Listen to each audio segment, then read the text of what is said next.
Okay. So that is in the other group though. So we don't really get to see much of those teams We don't today. care about Was that. there a fun pick, Alan? Did you get to see? I did not see You the didn't get to draft. Right, No. well, I want to know if those are Moranis some Zeus or Marana or CM. So. Yeah. I mean, if any So team would probably do it, it was. would probably be secret. But Exactly, that's what I'm always curious. I think the interesting thing about this series now is, as much as, you want to win this first BO3, it's kind of a potential BO6 because Yes, it's a exactly. very likely rematch, assuming LGD win the group. So this first BO3 doesn't matter as much as the next BO3 in a way. With that said, you still want to win the first because then you get a chance to, win you get to play LGD and maybe you do win the group. yeah, and get the chance to play LGD, at least learn a lot from it, because if you want to get far in this tournament, you're probably going to face LGD along the way. Yes. Oh, yeah. So like Optic losing game 1 to a Lycan, and whatever happens this series, they're going to know going into that a potential next BO3, hey, there's this Lycan here, we got to either have a counter to or just ban out. You're just counting out Infamous here. Like, Let's be honest here. I think it's talking about the likely way the group goes. Obviously, upsets happen. I think that's why you want to win here, because you can upset LGD in the same way Infamous could upset Optic, or the loser of this series could upset VGJ. yeah. So. Group D has LGD and Infamous playing on the other stream right now, so that's the other series going on, and then we got VGJ.Thunder and Optic on our side. And yeah, so it looked very one-sided. So looking forward to this, the second game. Sure, you're going to ban out Lycan. I think that is pretty safe to say. But I don't feel it was just Lycan. I just felt like VGJ.Thunder, like, it was very crisp. It reminded me a little bit of VGJ Storm when they came out of the woodworks with Rezo, and they were just playing so fast that Optic just were like, we can't do anything And here. isn't it crazy, right? The narrative coming into this tournament was, VGJ.Thunder was sort of the beneficiary of both Optic and Fnatic failing at Birmingham, right? They looked very passive, both in losing at Starlight and in their games in the qualifier for this for one of these tournaments, GSC, I believe it was, since then. And all of a sudden in game 1, VGJ.Thunder just come roaring out. I like it. I like it. Let's see what they do in the second game, because we got a draft and we have that Lycan ban. No surprises there. With the Visage and IO removed by Thunder. Yes. I think it more. just completely. They even take out the. Okay. I mean, DDC did own. So, I mean, those were the two heroes that we said completely took over, right? So. Yeah. True. Last game it was IO, Chen, and I think Nature's Prophet were the 3 bans. Yes. Optic. I remember seeing IO Chen. Bane. Yeah. It was Bane. Bane. Oh, Bane. So they didn't ban Prophet. And it was Gyro Lesh that were still banned out as well. Yeah. So one of those two is getting through. Yeah, Most or maybe likely. even both. Yeah, whenever you have second pick, you kind of get one less ban because you just have to ban IO. Or you say we're going to try and beat a first pick IO, which doesn't seem like a good plan. Yeah, it is worth saying that VGJ.Thunder did have first pick in the last game, and Peter has said in a couple of the interviews in Birmingham, he said that he preferred first pick. Yes. He thought that was very big. And by the way, part of the reason that secret game was so quick is that they, Final Tribe let the IO through the draft. Oh, they let the IO. Yeah, Oh, that's a mistake right there. Okay, well, we don't even need to look at that one then. They did run a Necrophos, so that's kind of fun. On But- Secret, right? Yeah, on Secret. IO But Necro, that's some IO with cheese. anything That's some is some cheese, cheese yeah. right now. How do you pick up?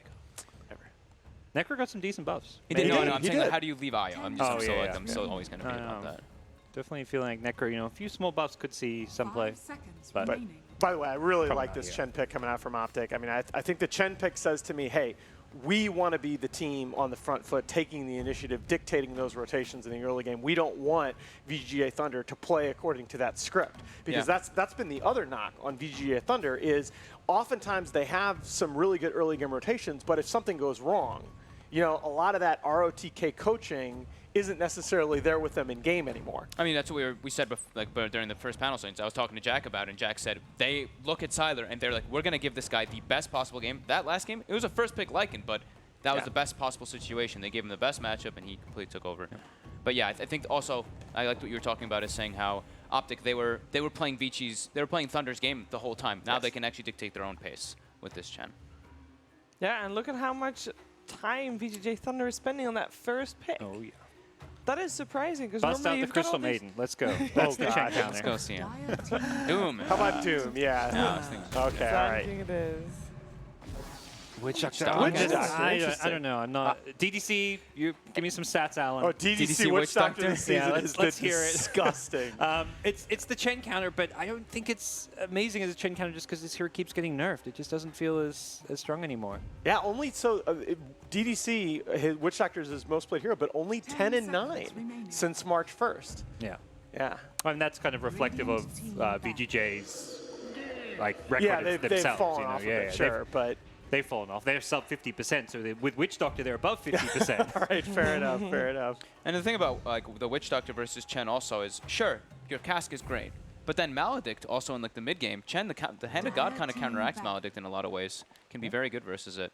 Oh, and for his career, 74 and 52 is DDC on the Witch Doctor. No other player over 60 wins. Yeah, he has the highest. He is the career leader. Yeah, by far, just like Sylar and Lycan. Yeah.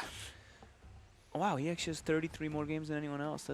That's a lot. He's been around a long time. I mean, he has been around for ages. And never swapped a role. A lot of players have swapped roles throughout their career. I think there's a small group of people who've been on one role. There's a reason that the Chinese players call this guy Tickets. Yeah. Punches him to every TI. Well, they're definitely on the way now. But this is just it's a dramatically better open by Optic, right? Yes. I like the DP as well. Yeah. Just stable pick, something that CCNC can play, but they can also be flexible, put in a side lane if needed. He feels like a hero that's much stronger and more reliable than DK right now. Even though DK is getting picked like every game, it's 1-7, right? Now, so like 1-8, something like that this tournament so far in these group stages. It's not doing so good. 10 seconds remaining. So what Thunder want to get here. Sand King, Witch Doctor, flexibility with the Sand King could be 3 or 4 position, so kind of wait and see what they feel is going to be best there. Benno banned against Sand King is always very annoying for Sand King to play against. Hard to get your Blink Dagger off. More 33 heroes, right? Yeah. He likes those Venno Visage. I mean, before Pycat doesn't play Venno? Oh, Pycat plays he plays it as well. Pycat plays Yes, Venom he for does. He sure. plays it as well, yeah. Before the series started, we pointed out how heavily Optic sometimes relies on 33. Yeah. Any heroes that because this is one of those games where they want to try and maybe set him up for a little bit more success compared to last game, right? Maybe give him a bit of a more shining star role. Any heroes in mind? It's hard because I think it's more like they rely on him on certain heroes. In other games when they don't have a draft for him, then you're not like a game where he's playing Beastmaster. That's not a bad Optic draft, but that's where you can't be relying on him. You're looking for your other 2 cores to be the ones to step up. Yeah, he has 31 different heroes played in the last 3 months. That is second most in Pro Dota 2, only to Kuro. Oh, but you gotta take that with a little asterisk because Kuro played core when Oh, he was. Kuro, cheated, yeah, yeah, of course Kuro there are cheated. some right Yeah, there. Oh, he he cheated. He Okay. cheated a little He bit. played core and then like intentionally was like picking Yes. bizarre Picking heroes. himself yeah. and all the heroes that he hadn't played. They had to Yeah, play yeah. in this Well, you career, know. yeah. If He he was- ain't, and if he also- ain't cheating, he ain't trying, guys. Come Yeah. on. Well, he also gave himself what that Arc Warden as well. We saw what was that Lord. Katowice or Yeah, Genting? this I think it Katowice, was the Katowice. third place match. Yeah. He was just like, I'm picking Arc Warden and Miracle's playing Bounty Hunter. There we go. That's- All right. There's a check Check counter. counter, yeah. I'm okay with Okay. this. Yeah, the arrow hero got insta kills buffed. the Chen creeps. That Yep. leap attack speed. So I was asking Bulldog this on the panel yesterday, so I'm going to ask you guys, how do you build Mirana now? Is it just all in physical damage? Maelstrom. Maelstrom. Okay, Yeah. okay. You definitely Maelstrom into try to kill anything. a Maelstrom. Maybe you can get the Dragon Lance somewhere Yeah. between this. But you you're can get not that building. distance. You're not building Ags at all anymore. No, Ags is pretty Okay, garbage. no I Ags. Don't think. like it Alright. right now. That Yeah. item got nerfed over and over and over again. Will you put her mid or will you put her on fade? Probably mid. I like mid. Yeah. I think this hero is strongest as a mid. For position, it's way too hit or miss. You hit your arrows, you have an impact. It's like that 10% chance you have a perfect Mirana game, and then you win the game, or the more likely 90% chance you have an average one, you miss some arrows, and then it's like you're a 4-position So Mirana. freeze Mirana, I like it. The ulti is 18-second duration now too, right? Got buffed from 15. So it's really strong as well when you can play around that Moonlight Shadow. Yeah. And this, by the way, is a combo that they've run quite a lot for Optic, the Chen and Night Stalker. They will occasionally run PPD Chen and Zai Night Stalker. They'll also switch it and run Core Night Stalker on occasion. Yeah. It's always Peter playing the Chen, though, right? Usually, yeah. Yeah. I think this still says the same thing, right? Though this Night Stalker pick, they want to be playing their own game. They want to be dictating their own pace rather than playing at Thunders. Only Oh, that me once pick. more. Go back to it. It's a hero Thunder love picking and playing all season long, particularly coming out of the Chinese scene. Yeah. It's just like the most picked offlaner there. Newbie do the same with KP. We saw it from 11 a lot. And it's just, that's one of the things when I was watching some of their replays between Starladder and now from some of the regional games, they've really struggled to find solutions for Yang, for him to have an impact. And that's just a hero that he can always have an impact on. Yeah. Works well versus Death Prophet with Guardian Angel versus Exorcism. Sure, you can get silence in some situations, but Yeah, there's 2 silences. It's a bit rough, I guess. Yes. You're going to have to go like that Greaves build, probably. not sold this is a great Omni game based on those 3 picks. I don't think it's a good hero versus the Chen that just kind of rotates a lot, runs at you. You want someone more active. Yeah, I know that there's like a lot of teams that really like playing actually Night Stalker versus Omni too. Like they like just having that innate silence. And now they get the Rubik, so they get themselves their own Omni Knight in a way. I mean, he's got a lot of spells to do. He's got Sanking, he's got Mirana's spells that are all pretty decent. So this is also gonna be a 33 Night Stalker. Yes. And it feels like to me, when I look at the 4 heroes from Optic, right? You got the 2 silences, you got Chen running at you early, you got Rubik with a level of control. It feels like the 5th pick for Optic feels a lot more open to me. I think they need damage though. They're so reliant on their Death Prophet ulti is their only real big damage source right now. How do you fight with Exorcism? How do you fight without Exorcism? But I think they could easily pick like a Morphling, for example, and solve that immediately. I think even with that small nerf Morphling got, much needed one with the Dispel, but it still seems like an incredibly powerful hero. When you have like this 4th or 5th pick Morphling, you know you've got a decent lane and you're not going to get pressured. It just seems like a hero that will win you games. Whereas I think VGJ.Thunder, like they need to be very careful with their 5th pick. If they pick a core that's really vulnerable to getting silenced, that's a problem. I think Void would have been a really bad pick, but they're going to ban it just because they'll be have 2 very long ulti cooldowns. They'd be very slow paced when you have to rely on Chrono and DP ult. Void is just not a hero when he doesn't have ultimate. He's just all he can do is go and farm. I mean, that is a bit curious. I think they just look at it. Does it say something about their last pick? I agree. What? Does it say something about Thunder's last pick?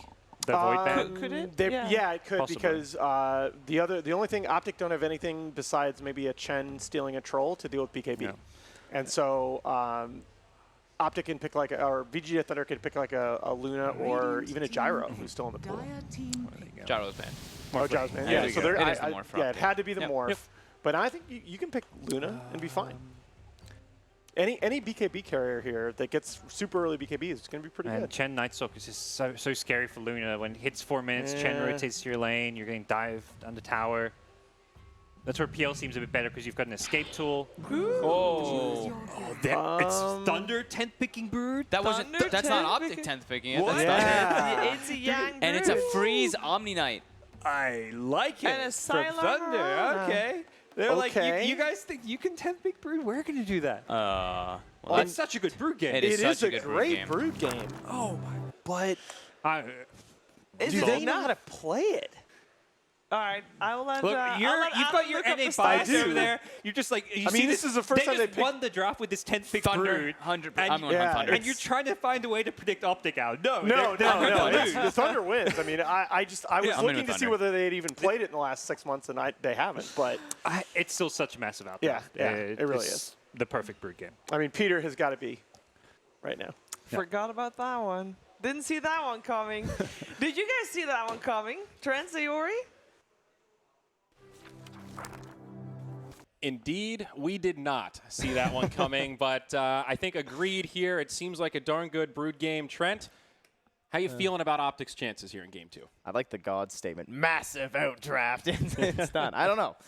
We were looking towards the Optic side, of course, in the last game. That didn't go too well. Yeah. But when you go for this morphing, you have this idea of this like protected carry or something. And there's a couple of heroes that Brood really likes to go in against. And you picture kind of Drow, and you kind of picture Morphling. So this does look pretty good for the Broodmother, not going to lie. Yeah, definitely going to be a little bit of a rough game for Pycat, I think. Game 1 was tough on the Luna. Now he's going to have to play this Morphling. And Morphling, he's like Slark, right? He needs that space early on. Late game, he's scary. But let's see if he can get through the laning phase here as we load in to game number 2 of this best of 3 to open up this group. Only day 2 of the Supermajor, Trent. So much Dota still to come. And can we appreciate the Mirana pick as well? I mean, up against the Chen, a classic. And it's a taking those down. Sylar Mirana on top of that. So we're going to get to see some core Potom action. Yeah, they're running around in here.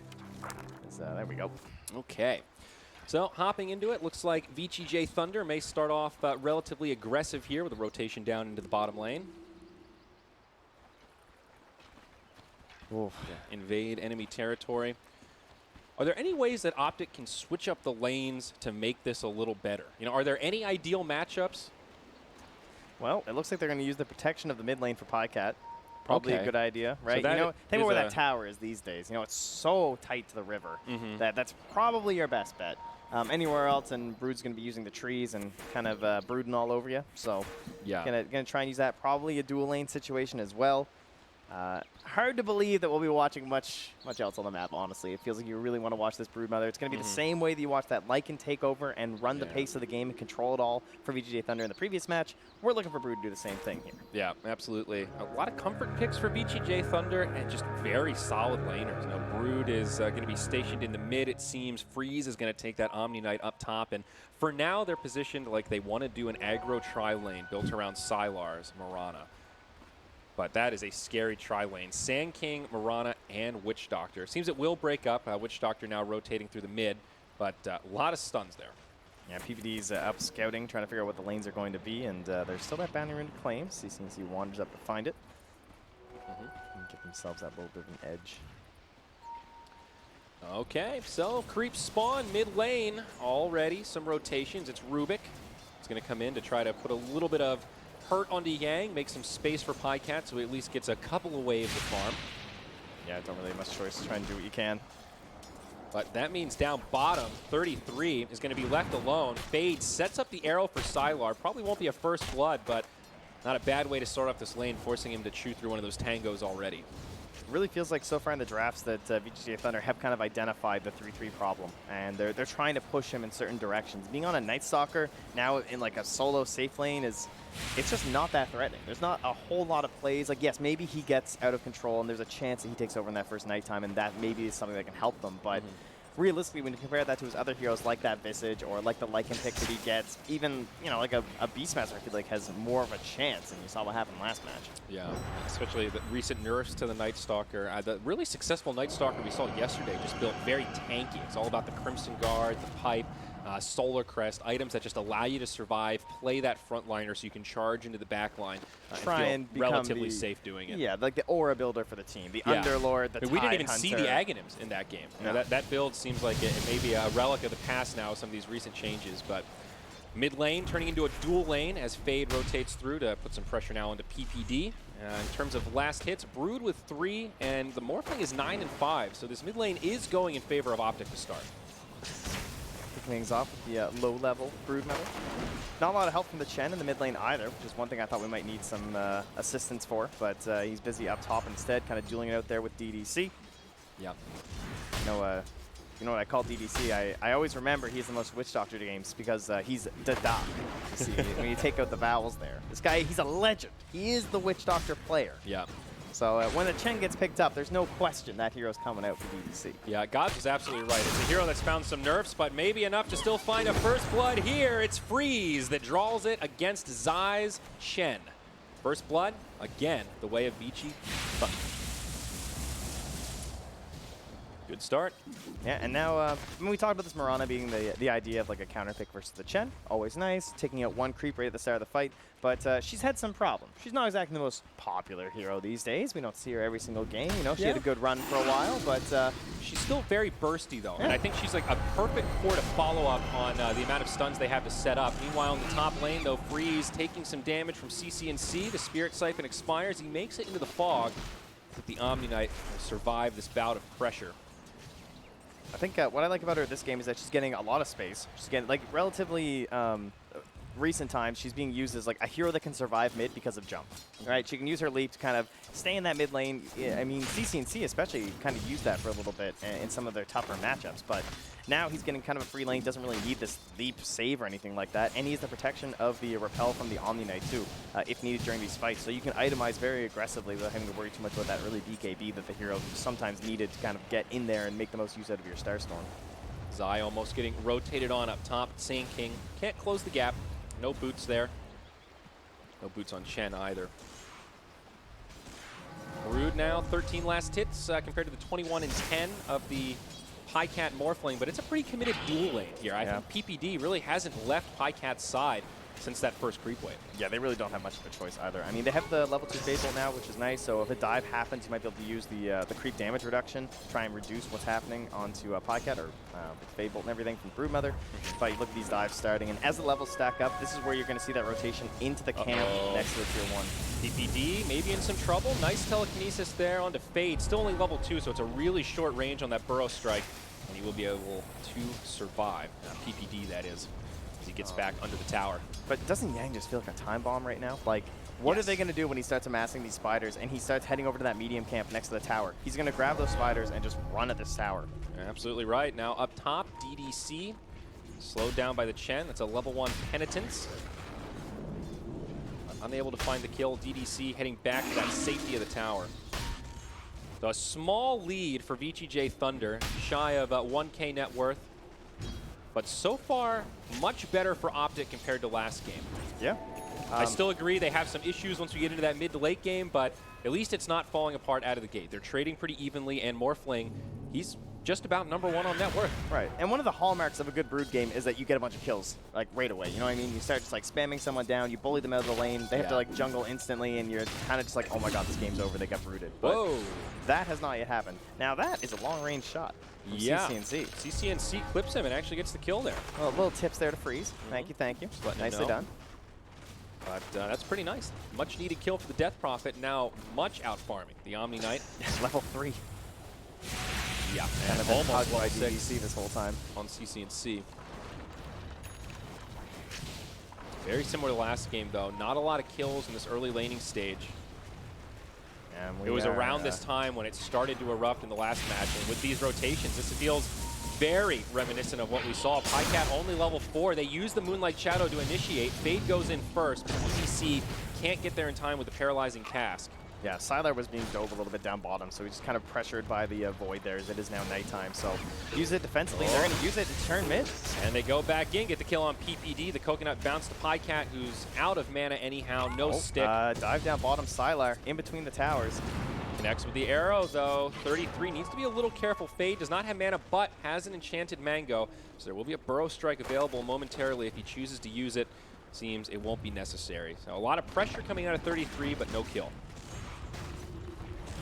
Spider starting to chew away on a Pycat. Very dangerous. He's got that stout shield, of course. Always feels a little awkward on the range hero, but you gotta do what you gotta do. And he also does have very high armor because he is a Morphling. So the only problem is you have to create this really awkward balance of like how much HP do I need for the nuke versus how much armor do I need for these stupid spiders. And you know, that's some pretty quick math to try and figure out what's actually the most beneficial for you. Yeah. All the while, up top, that tier 1 tower goes down, so the dire jungle gets opened up a little bit. Zai able to pressure it alongside CCNC. No exorcism used. Didn't skill it at level 6 and instead just went 3-0-3. That's pretty nice when you can force down a tower before even needing the exorcism. So yeah, absolutely. Hallmark of a Chen game, right? Stealing some catapults, feeling good. See if they can make a rotation into perhaps the bottom, do the same thing again. Yeah, right now, VGJ.Thunder trying to give a little bit of space to this Sand King. Right now, both of their supports a little crippled. Fade does connect with a stun. 33 out of mana, can't follow up, and Fade will live. Kind of a close call there. Yeah, so he spent his full first nighttime just down bottom, farming up. Fairly common these days for the Night Stalker. You don't really see those rotations unless perhaps there's a dive or something. Mid, 3 heroes from Optic. God, he's hard to deal with. Just like runs up the cliff. Thanks. See ya. Glad you rotated 3 heroes. I think you're right, though. Like, they sort of have to do this. If they don't rotate those heroes, Pycat just dies there. Yeah. That's the Brood effect, you know, and maybe this is a game where Brood doesn't necessarily have to keep finding these kills if she can keep pulling these heroes into the mid lane and making space around the rest of the map. Yeah, it feels like that space is benefiting Optic in some ways too, though, because there's also a lot of heroes around the Brood right now. Just in case this fight does break out and they need to save the Brood, it means that this Omni versus the DP with such a heavy level favorite to CCNC is working out, because he's very well farmed, you know. CCNC and Pycat are both pretty well farmed. Yeah. I mean, this is really not looking too bad. Chen, on the other hand, he's going to get caught. Clipped by a stun, and Sylar will set it up. It's a level 2 Sacred Arrow, so even a little bit of extra damage on it to boot. Another kill up for VGJ.Thunder, but the net worth lead still resides with Optic. Now TP from 33. Sand King goes in with a stun, but gets silenced immediately. Brought down as the Moonlight Shadow is deployed. I think VGJ.Thunder are on the retreat. There is a Sentry Ward down on the other side of the river. Maybe looking to find Sylar, but Sentry will be out of range. Yeah, even with the dust, it's going to be pretty hard one to grab with 3 leaps. Yeah. But good response. I mean, a little bit too deep there from our Sand King, and he's only level 4. Perhaps just getting ahead of himself there. Might need to take some time to get some levels, get some items going. Yeah.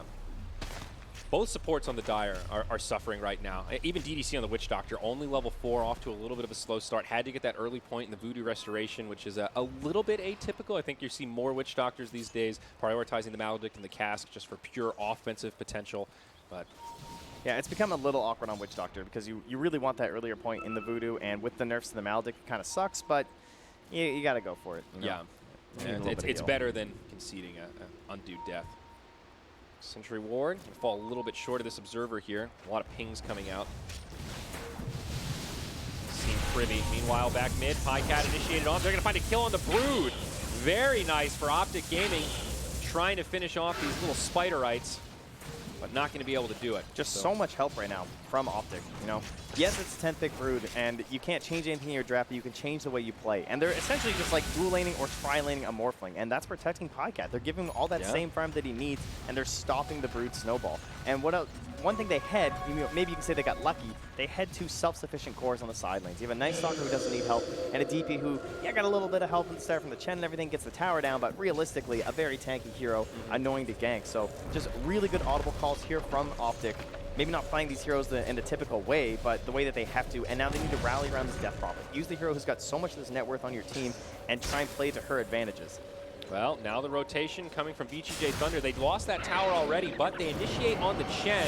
They actually have the damage to get this kill. It goes the other way as Fade just gets popped. CC&C finding credit for that one. Now Yang looking for the cleanup, and there you go. He'll find it with 1 stray spawn Spiderlings. 4-4. I mean, Optic are really hanging in there. As we've said, their 2 main cores are still topping the chart, but they also aren't pulling ahead. I mean, VGJ.Thunder are still very much in this game, and it still does pose that question of another 10-15 minutes, all things equal. Well, I mean, Yang continue to scale? Yeah, but look what they've done now. They've used the ultimate to take the tier 1 mid from CC&C, and now he can just camp here. He can use the Crypt Swarm. He can, he's not going to die to the Brood Mother, realistically. Unless there's some like massive stack and there's a lot of TP supports in there. You started second guessing yourself for a second there no as the spiders came it's in. Fine. I heard that tremble in your voice there, Trent. I had to look at the mini-map. There was like an invis rune or something having on a Sand King, but he's it's not gonna be a problem. He can just Crypt Swarm away these Spiderlings. So if Yang gets too greedy, and I feel like he kind of did in a couple of these dives, then he will get punished. Now looking for perhaps an initiation onto 33. The Moonlight Shadow's been used. Sand King still only level 4. Lowest in the game. Chen, level 5. Yeah, they gave DDC the tome for the 6. Yeah, pretty big on the Witch Doctor. That Death Ward, of course, allowing you to secure some kills. PPD walks right into the Moonlight Shadow. Unfortunate for the Rubik. Nice cask and nice Death Ward. Does get interrupted, but gets 33 pretty low and might set up for his team to find another kill. Omni Knight doesn't have the heal cooldown, so they do go 1 for 1, but now the stun onto Chen. Omni, he's there with the heal. Bottom did not connect on the arrow, but I think they've still got the right clicks, and indeed they do. CC&C now joining the party. Does not have an exorcism, though. Needs to be a little bit careful. Spirit Siphon onto Sylar. They're trying to commit hard for this, but 33 comes back in. They kill Sylar, and now it's CC&C on the run. Freeze goes in hard. GA at the last second. He survives, and now Fade with a stun onto 33. He flies over, gets the vision, and has the magic damage to finish off the Omni Knight. It's a pretty chaotic exchange, but in the end, feels close to a break-even, maybe slightly favoring Optic there. Yeah, at least Yang wasn't able to pressure the mid. That is 3 one for thing. They didn't get that like mid-tower knockdown or anything in all that space, so nice send-back from Zai to start that fight off when the Night Stalker was getting low. That allowed him to TP back in and make sure that they got some extra kills there when CC&C was going down. Yeah. A little bit of space for the Brood, and you lose the Death Prophet there. That really hurts for Optic, but Sylar on the bottom also died. So both teams losing cores that really don't want to be conceding deaths at this stage of the game. Yang is opting in towards the Diffusal Blade. So lots of different builds you can go for the Brood Mother these days. Diffusal Blade, kind of a classic item up against a Morphling. Go for this mana burn idea, trying to take that away. But now, ever since these changes where the attribute shift doesn't require the mana, doesn't feel quite as effective. But just even using his full mana pool for the extra damage is kind of good, I suppose.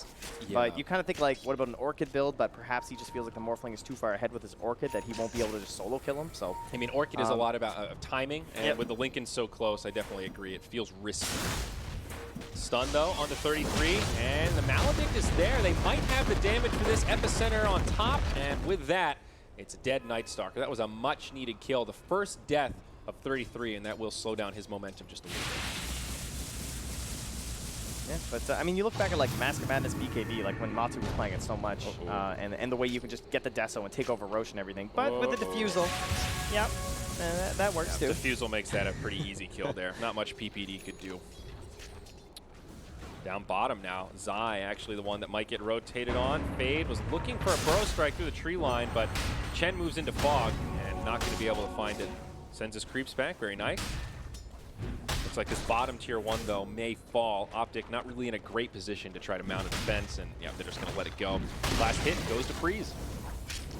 By the way, I haven't really checked in on Freeze, but he's got Phase Drum, Yule Scepter on the way. So this Omni Knight has kept a pretty low profile, but he is still maintaining pretty good farm. Yeah, he had those fights down the bottom. He's kind of just been like the pressuring one. He's the one who's been given the place where there's attention being like given from Optic, whereas Sylar, he's been the real quiet one.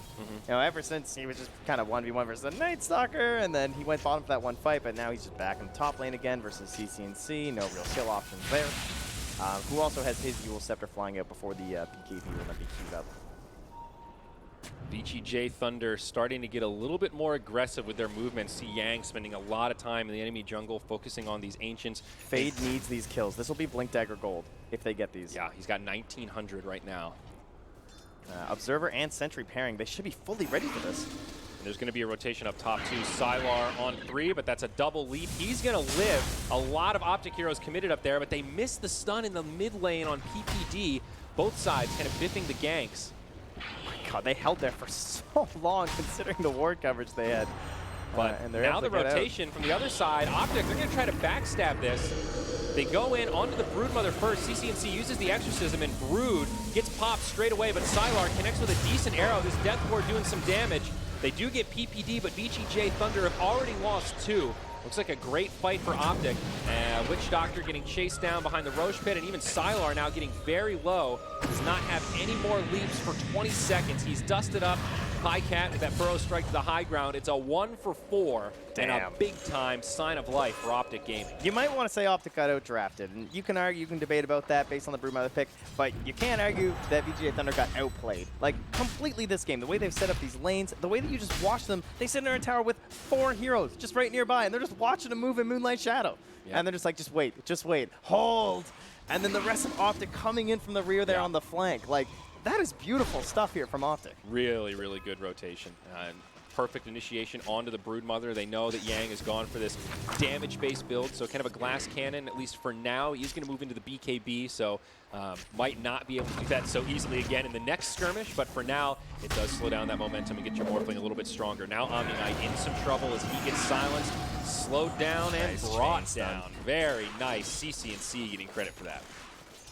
Perfectly done by Zai. I mean, this is, again, kind of one of these heroes that certain teams taking the first phase on the Chen feels pretty damn good. VP one of them, and whenever you got Zai in your squad, you got to watch out for that. But well, how much of a game changer is this Blink on Fade? Big deal. It's felt like Fade has actually had a pretty lackluster game so far. His rotations have fallen short a lot of the time. Some of his stuns haven't been on point, but now with the Blink Dagger, he becomes a much more scary weapon. It feels like all those fights that we've seen, it's been like they're in a good position, they're ready to go, and then it's kind of that initiation is just like a creep, you know? Yeah. They just kind of walk in a little bit here. Now you got a Blink Dagger, so that should turn things around, I would say, for them.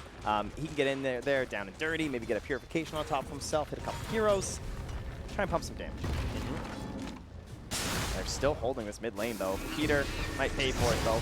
Is anyone else going to come to save it? CCNC. Well, he's on the dangerous. way. It's a very bold TP. He does get off the silence. He's got the Yules, but DDC, he's invisible now. Has a pretty good death ward. CCNC survives through it, knows his limits as 33 rotates in. PPD did buy back for this and is doing a fair bit of damage, but CCNC gets committed on under the tower. Yang finds that one. Now Zai clipped by a coconut bouncing around with the Ancients. Oh my, that's so unfortunate. The Witch Doctor coming in vogue, and the Epicenter actually falls short. It's another death for Fade. Does absolutely no damage, and 33 just finishes him off. It's a 1 for 3 here. Remember, that Rubik did buy back, so this fight much more in favor of VGJ.Thunder than it might seem. The tower does also go down, no deny. PPD caught by a Yules, Burrow Strike across. It's pretty nice, but not enough. Lincoln's from Pycat, that stops one of the stuns, but not going to stop the second. 33 on the backside, though, jumps in and will finish off DDC. This Night Stalker has just been so obnoxious in these fights. Double damage rune in that one, so slightly different set of circumstances, but he has played a really key role in all of these engagements. I mean, he's the player we've been looking for, and I really think it is a top hero to have this big of an impact on. He's doing a great job so far. 6-1 and 4. He just got 3 charges in that fight, and then upgrades it to the Spirit Vessel.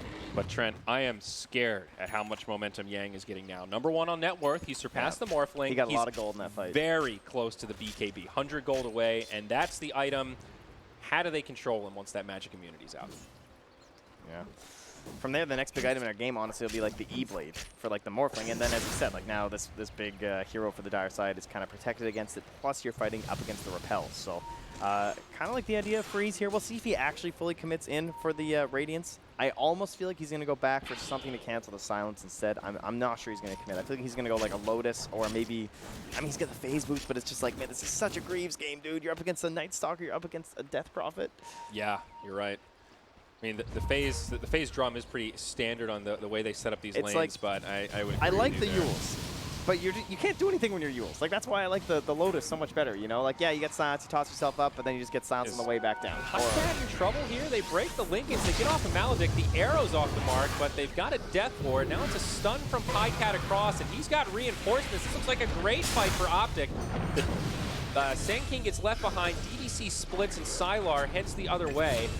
They will find two, and this pot him in kind of an awkward position. I do feel like Sylar has just not come online this game. He's trying to get that Maelstrom. That'll really help his damage output. Repel, keeping him alive as 33 continues to pursue, but they will lose this tier 2 tower up top.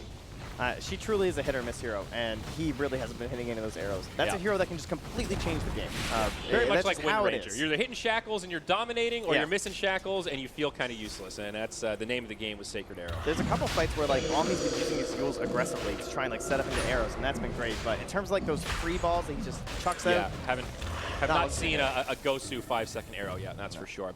Roshan, easy taking here for Optic. They've got the Medallion as well as the Exorcism, so they will commit to the pit, and VGJ.Thunder won't really have any way to stop this. So Aegis of the Immortal probably going to Podcat here. Yeah, no surprise as he's got his Ghost Scepter in tow, making progress towards that E-Blade. But even with all of this fighting, all these successful kills for Optic, they haven't pulled far into the lead. You look at that net worth graph, and it's been this topsy-turvy back and forth, never more than a 1,500 net worth lead for either side in the last 20 minutes. Yeah, really tight game. And we don't have that same team fight aspect that we had in the previous match. Like, last time we were just looking for these songs and ice paths and everything. There's not really anything like that. It's basically just Sand King, honestly.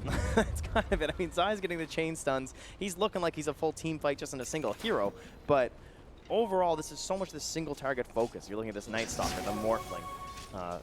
Maybe CCNC's your biggest team fight contribution being hit a big silence or something, but we're looking for a team fight now. We're smoked up, we're roaming on in here. We got the haste on the most important hero, DDC Witch Doctor, getting that forward vision. Yeah. Javelin just about to come out from Mirana, so this is a big item allowing her to do some more damage. Old Maelstrom, eh? Good old Maelstrom. And I'm very curious what the Brood goes into next. Almost 2,000 gold up on Yang. Trying to kill some Chen creeps here. He's got some options. He could go AC. You're up against a Death Prophet. Okay. But then he could be even considering like more so like, I don't know. AC feels pretty damn good actually. Solar Crest, I guess, if you wanted like a cheaper item, but then it's already like 23 minutes. If he can convince Freeze to buy something else. Oh, he did. He bought the Vanguard. He's going Crimson Guard. Maybe he can get the Radiance. I was thinking Radiance, but is that the play it's a here little for late. Brood? I don't think I would go for very greedy. You've got to pull up a lot of gold, a lot of risk associated with that. I think Nullifier is probably the okay, well, he picks Power Tread, so makes a much more conservative choice with that 1,500 gold. Okay, nice. I'd be looking for a Nullifier eventually, right? Yes, that feels like a key item this game. Someone's got to get it. It's probably you. You already have your BKB. And, well, they do have enough ways to interrupt Lincolns that I wonder if it's potentially worth it to get that Orchid Nullifier so you have that Doom combo. You know, if you break that Morphling Lincolns, that's a pretty damn hard counter to any hero like that. Yeah. Yeah, I think in this case, though, like, just Nullify on Death Prophet is just like, see ya, you know? Yeah, that too. That hero's just dead. CCNC almost in the BKB, though, which means his Eon Disc also isn't that far off, though. So then you have that to factor into. Kind of goes both ways, absolutely. Little tower exchanging. Bottom tier 2 does go down in favor of Optic, and they are going to turn this into a high ground push. Remember, they've got Aegis, they've got Exorcism, and this is a tier 3. Are we finally going to break this net worth? Like, are we going to get some gap here? It's just been so tight. I mean, it looks like it. This is a tier 3 tower down. The Dire have not really reacted, but Epicenter initiation. Sand King jumps in. The GA is still ready, but it looks bad for the Dire. They've lost 2 supports already. Their barracks are taking damage from the Exorcism. Sylar's in the back doing what he can. He hits an arrow on 33, but this Mirana is just not doing any damage. Yeah. It's a bottom lane of barracks, but Brood is not here. She's in the mid lane, They and sent she back is getting Podcat, a mid though. tower at least. Are they going to get some cleanups here? They've used 2 buybacks. 33 caught by the Podcat Yules. the Size will TP. Oh, he can't quite finish off Yang. He's going to get away. Oh, my. The 33. Morph Sand King. But yeah, back to 3-3. Also trying to survive. 33 is going to get finished off here. He's going to play a little ring around the rosy, but I think these 3 heroes, they'll be able to finish him off. 4 heroes indeed. Checking in on the mid lane, that tier 3 did go down. Obviously, Barracks still standing, so it's not awful for VGJ.Thunder. And like you said, you look at the net worth, and it's not an even trade. 2 buybacks hurt, but it's not really a big look at that game. team fight breakdown here. You got 4 burrow strikes from each team. You got 2 used. He went 4 times for VGJ.Thunder, but you got 2 heroes playing Sand King on the Radiant side. How do you deal with that? I thought I heard a lot of burrow strikes in that fight, and, well, there you go. Oh, that was a nice combo, though. Morphs into the Sand King, sends back Pycat to the base from the Chen, and then he's able to break up that push from Yang, and just so close to getting the kill. That would have been a massive solo kill, and, well, Yang, he hears us all the way back at the hotel, and he says, oh my god, you're right. A nullifier is a great item. Yep. I'll start heading towards it. Absolutely. 3,200 gold, so not that far away, but it seems like Optic don't want this game to go on too much longer. They feel like they've got some time with this Aegis and an opportunity to continue putting pressure on. Last outer tower will fall. And now it is just tier 3s and tier 4s remaining for VGJ.Thunder. I think probably want to stay a little bit passive if possible until that nullifier comes out, and I think it's pretty close to that Aegis despawn as well. Yeah, I think Optic, though, feeling pretty good. Of course, they've got the net worth just now will start to creep their way permanently because of the melee racks being down. That is just permanent, you know, incline for you, thanks to the fact that you're just getting more gold out of that lane. So. Also killing an enemy double stack here, not too bad, an ancient territory, but that is the end of the Aegis, so Pycat will no longer have his second life. We're going to need that before we head high ground. So 2.5 minutes here, it looks like. I like the way Optic did that, though. As soon as they got the Aegis, they cranked up the aggression so much more. Exactly what you want to do. Mjolnir also up on the Mirana now. So she's got her first really big core item. Sylar's damage starting to feel a little bit more impactful. Yeah, he's so reliant on Repel, though. Yeah. They need to be really cautious about that. A very interesting game here, Trent. Really stunning that neither team has been able to pull away. It's felt like Optic has been in kind of the driver's seat for a lot of this game, but VGJ.Thunder holding their own, showing their prowess as they continue to farm around the map and get closer to that nullifier now. Just a couple hundred gold for Yang. Any other big key items on the way? Looks like Omni Knight wants to grab himself the Hex, and another Yule is going to be on the way for Sand King. Yeah, and CCNC is heading in towards that Shiva's Guard next instead. So we won't be going in towards the Eon Disc. That'll be an interesting one to see if that harms them. Into Moonlight Shadow. They're not going to find the opening. Optic back up, and they'll be safe on their side of the map. They'll smoke up themselves. Yeah, just going to force that nighttime with 40 seconds left until the night kicking in anyway. And yeah, the Arcane Rune there ready on for CCNC. DP. That's very scary. And also pretty close to the level 3 Exorcism. Oh, that's a little bit of a heartbreaker, actually. Yeah, that is pretty worth heading in for a fight, though, honestly. Even without the Aegis, it's a big deal. But you saw last game, VGJ.Thunder, they never went high ground. Remember, no buyback on Sand King or Witch Doctor. Both locked on cooldown, so this will be a 4v5 for the next 50 seconds. A small net worth advantage for Optic. Arrow misses as Sylar gets the repel, trying to do what damage he can, but this tier 3 is falling And that fast. vision on the high ground, I mean, that remaining ward from the previous engagement allowed them to see that kill, instantly get it, not de-warded from VGJ.Thunder. Pretty big mistake. Yang, though, he goes in onto the Death Prophet. There's that nullifier shown off, and they find the kill. DP down, Pycat forced a waveform defensively. They do defend the barracks mid. They have to pay another tier 3 tower for it, but that's a great reveal of the nullifier there. Yeah, I think they'll be quite happy with that trade, especially if it leads them towards any sort of a good Roche scenario. If it's a very fast spawn, they might be able to find it first, but with the current build of their heroes, yeah, they can still get done pretty fast, actually. Won't be too bad. Of course, Sylar really pumping out the damage, and Broodmother no slouch as well. So who are you favoring right now, Trent? What are your Dota plus numbers? Given that the net worth is so tight, I'm starting to feel like Optic are in control for the most part. Would you agree, or? Yeah, I kind of feel that way as well. I think heading later and later, though, I'm starting to kind of like the Thunder heroes a little bit more, just like this Mirana and this Omni Knight. I don't know. I mean, it's a Morphling, too, so we probably have to skip the Morphling, let's be frank. Yeah. I mean, Pycat's getting closer and closer to that critical mass. He's got the Manta queued up, and then I think Scotty will probably be on the horizon. And then a BKB probably likely to get mixed in also. If I was looking at VGJ.Thunder winning this game, I'm kind of expecting there to be some sort of big plays, quick initiations from like a Sand King, right? And you get this huge pick on something like Morphling or Death Prophet, and then it doesn't matter when you're looking at who's better late and what heroes and blah, blah, blah, because one hero's just dead. And yeah, it just throws all those stupid things out the window. It's a really good However, point. they're so built defensively right now that he can't really do that. He'd have to like blink in, Yules them to cancel the... He's like playing Bat Rider against Lincolns or something. It's very difficult. Shiva's guard almost done for CC as well. And then, honestly, we're basically relying on some weird arrow from Sylar. That could honestly be the thing that just wins this game for Thunder. I mean, so far he's hit, I think, 0 arrows without a setup. So if he just hits that 1 5-second arrow in one of these key team fights, he's waiting. It's going to feel like all of a sudden they have so much more team fight control because it's been a non-factor thus far. He's been holding them a lot, man. He needs some Wayne Gretzky going on. Yeah, you know, that's very true. You never hit the arrow that you can't throw. That's a fair point. Roshan back up. This is Roche 2. Aegis Cheese ripe for the picking. Ward comes down from the Dire, so they've got a little bit of intel here. They see CC kind of dancing around. There is a level 3 Exorcism available, as well as that 10-second BKB on the Death Prophet. CCNC actually not prioritizing the Eon Disc, going for BKB now right into Lincoln. So still itemizing very tanky, of course, but not Still the Eon thinking about here. Nullifier. Yeah. I mean, the Lincolns are so good this game, honestly. It's, again, just kind of stopping them. Arrow. There's your arrow. Whoa, it hits Morphling this time. They have the follow-up to actually capitalize on this.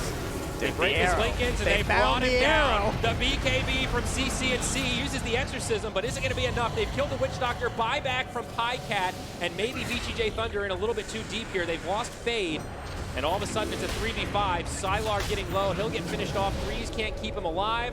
3 down. Looks like Optic's Roche. And soon to be 4 is Freeze, is isolated by the Yules. It looked really good. It doesn't work beginning. when they have buyback, though. But and you don't. yeah, I mean, absolutely worth the buyback. You win the fight, you get Roche, and now this is going to be Aegis and Cheese, and it basically gives Morphling his buyback back. Yeah, and it should be the second lane of Rax here, too, it feels like. I don't know how they're going to be able to stop them with the Cheese and the Aegis. That was pretty devastating. It was a nice arrow, though. I mean, he found it. He found it. He's getting there. No, it has felt like this Witch Doctor, though, has really struggled to find his footing. I keep thinking about what God said at the end of this draft of, Witch Doctor looks good on paper, but he just feels like a shadow of his former self now compared to how strong he used to be. And that's really how a lot of these fights have felt. Up top, Brood will get initiated on, though. We'll hold that thought. No follow-up there, and he makes it back. 90% of supports look better when you're ahead. And you're just playing aggressively, and you when you're behind playing these heroes, if he was a Jakiro, it wouldn't feel that much better either. You know what I mean? That's very true. You just kind of feel like crap because you can't hide behind your cores and throw spells. Well, that's the second lane of barracks down. The tier 3 up top has also fallen. This could be Megas pretty soon. VGJ need to make a hold here. Now, there is no Exorcism. Down for another 50. So not super easy for Optic to just run up to the high ground and finish this. That cask is getting some serious value. Can't quite find the space. Stolen Repel, they destroy Yang. He does have a buyback, forced to use it. This could actually be the end of VGJ.Thunder in game 2. They've now lost the Sand King, no buyback available there. Death Ward doing next to nothing as Yang pops his BKB, goes in onto CCNC with the Nullifier, finds the kill there. It's a hold for VGJ.Thunder, but not a very convincing one. They will bring down Zai, and maybe I spoke too soon. If they can kill Pycat here, they'll have to kill him twice, so not an easy thing to do. That's a dangerous buyback. Yeah. But they can't chase him. They're just going to take the easy one. CCNC and Zai. PPD going to get left behind. One more arrow will chase him down. Sylar gets credit for that one, but Creeps hitting the tier 4s. Okay. Overall, that is going to be quite the victory in the net worth, despite the buyback from the Broodmother, simply because of all those buybacks on the Radiant side. Yeah. 2200 there. Again, they're on the verge of getting Mega'd. It feels like this game could end pretty soon if CCNC has an ultimate and they can take a fight in the enemy base. But at the same time, that net worth chart, it's a pretty small gap. It feels like VGJ just need to catch one. I mean, right? you look like where that net Morphling worth is, too, right? I mean, a lot of it, like, this Mirana is pretty scary. She's up ahead of the Death Prophet, and then there's this Omni Knight, this Night Stalker. Who would you rather have that gold on? It's going to be the Omni Knight. it still feels good for VGJ.Thunder. Optic have kind of gotten into this mindset of just throwing the bodies at the buildings. And if it works out, then the game's secured. You just kind of win, you got the megas. But if you keep trying to throw these bodies, like part of that team fight, Podcast's just hitting buildings, right? I'm scared for Optic right now. Their 3 big heroes have no buyback. Yeah. So if they lose a fight, if this DP gets picked, I mean, the nullifier allows Yang to just come to the back line and kill that DP before she can really do anything. That is basically, scary. yeah, we got Mirana and Omni both having the buyback. So that's 2 out of 3 cores on the Dire side. Exactly. So this feels pretty okay for VGJ. I think Optic might have pulled the trigger on those buybacks. But remember, they didn't use the Aegis, and he also didn't use the cheese before he died on CCNC. Very so true. we're kind of just like, that last fight didn't happen. Okay, that's fair. That's a totally good point. They still have 2 minutes to work with. They're going to wrap around smoke with the Moonlight. But it does get scouted out. Now the real fight breaks out as Fade jumps in. The epicenter gets interrupted, and the Sand King is just a non-factor. TDC gets dropped immediately, too. He buys back. The cheese has been used. Yang still pretty healthy with the BKB on. He focuses on PPD, but VGJ.Thunder just don't have the resources here. 3-3 goes in too deep. He ends up dying. Now both buybacks used by Optic. They want to end this game now. Yang locked down, brought down. No buyback available on the Broodmother. Hana will get killed. She buys back. It's looking very good for Optic here. They're trying to get the megas, and the GG is called. VGJ.Thunder concede game 2, and we're going to an ace match decide. Outplayed. Optic. So good in that game, gotta say. I mean, that kind of speaks to maybe this idea of just like where the balance might have been with some of those heroes. You can see they're very excited about the win. Yes, they are thrilled. PPD tipped his hat. That is a very emotional man. Oh my God, look at him go. Oh, wow, what is he saying? It's hard to read. Hard to read that, man. Very interesting game, though. Again, the net worth was so tight for so long, but Optic just had those superior resources to get the pickoffs, and controlling Roche is really what won them. Maybe that kind of speaks to the hero matchups as well, where perhaps, like, despite dominating what it felt like so much of that game, it was still so tight, and you kind of felt like you can, like, turn at any moment if they just won something. So, again, I think that mid lane, the way they set up Podcat and just protected him so much, and maybe a few like 2 aggressive plays from the Brood, as well as the Sand King early on, but that first wraparound play too, like, oh, that was one of the best plays I've seen in a long time. Kind of just won them that game, frankly. No doubt. Well, let's head back to the panel and see what their thoughts were for game number 2.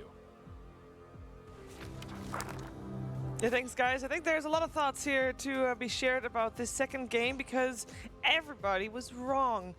We were very convinced that VGJ.Thunder would be able to dominate this game because that Brood pick was the best Brood pick. Wow. And it was great Brood pick. No bad Brood. I think we were looking at Optic's draft and we're like, man, we really liked what they had until the Brood came out. And then we're like, oh God, this Brood is probably going to take over the game. I liked Optic's decision to put that dual lane mid. Yeah. I hated this Broodmother's items. Okay. No medallion. Very strong word. Went Aquila, which is not an item you build on the hero anymore. Did not go for, like, the medallion is the biggest thing because he was level 6 at the same time pretty much as this Morphling and Rubik were level 6 in the mid lane, and he wasn't able to farm Ancients at that accelerated pace. I've watched Ramses, I've watched so many of these Brood like specialists. They get that medallion. It doesn't matter if that mid lane goes even, whatnot. You go to Ancients, you get such faster levels, such higher farm. And that really set them to offset them through the whole game because sure the net worth was even, but when you're playing Broodmother, you want to be ahead. You're going to be ahead in net worth for the most part. Has a diffusal. Like what does this item do? I don't know. I haven't seen a diffusal. Diffusal's not an item in Dota right now. Yeah, I don't think there are scenarios where you build this if you're not like a PL. Any stats about this Brood? January 2017. That is the last time that Yang played Brood, and it was in an in-house league game, not even an official. And that was also the last time that Zai played Chen in an official. And I thought the key adjustment from Optic was putting that Zai on Chen, which we said PPD is always the Chen player for this team, but they put Zai on the Chen top so that they could put PPD on the Rubik mid, and it was the Rubik Fade Bolt on the Spiderlings that helped the Morphlings stay alive during that laning phase. Rubik just spammed that Fade Bolt over and over again, and it made it so that that Brood wasn't nearly as scary.